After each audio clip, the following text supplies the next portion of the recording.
Welcome to the Slop Farm. Enjoy the video. You start by verifying hardware support. Check for Intel VTX or AMD and enable it in BIOS. This unlocks virtualization features.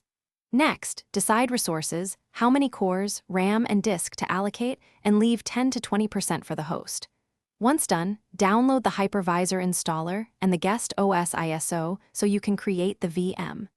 Make sure to pick compatible versions. That avoids driver mismatches and speeds up the next steps. You now create the virtual machine using the hypervisor wizard.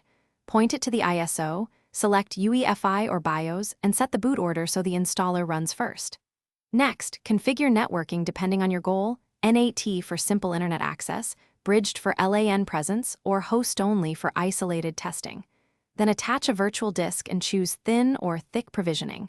Thin saves space, thick gives predictable performance.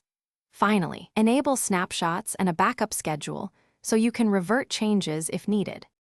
You proceed to install the guest OS, then immediately add VM tools or guest additions to enable drivers, clipboard sharing, and better graphics.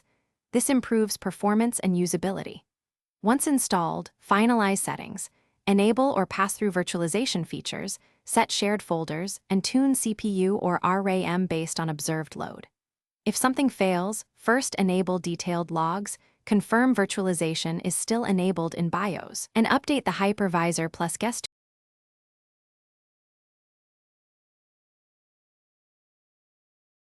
Thanks for watching. Consider subscribing if we helped you today.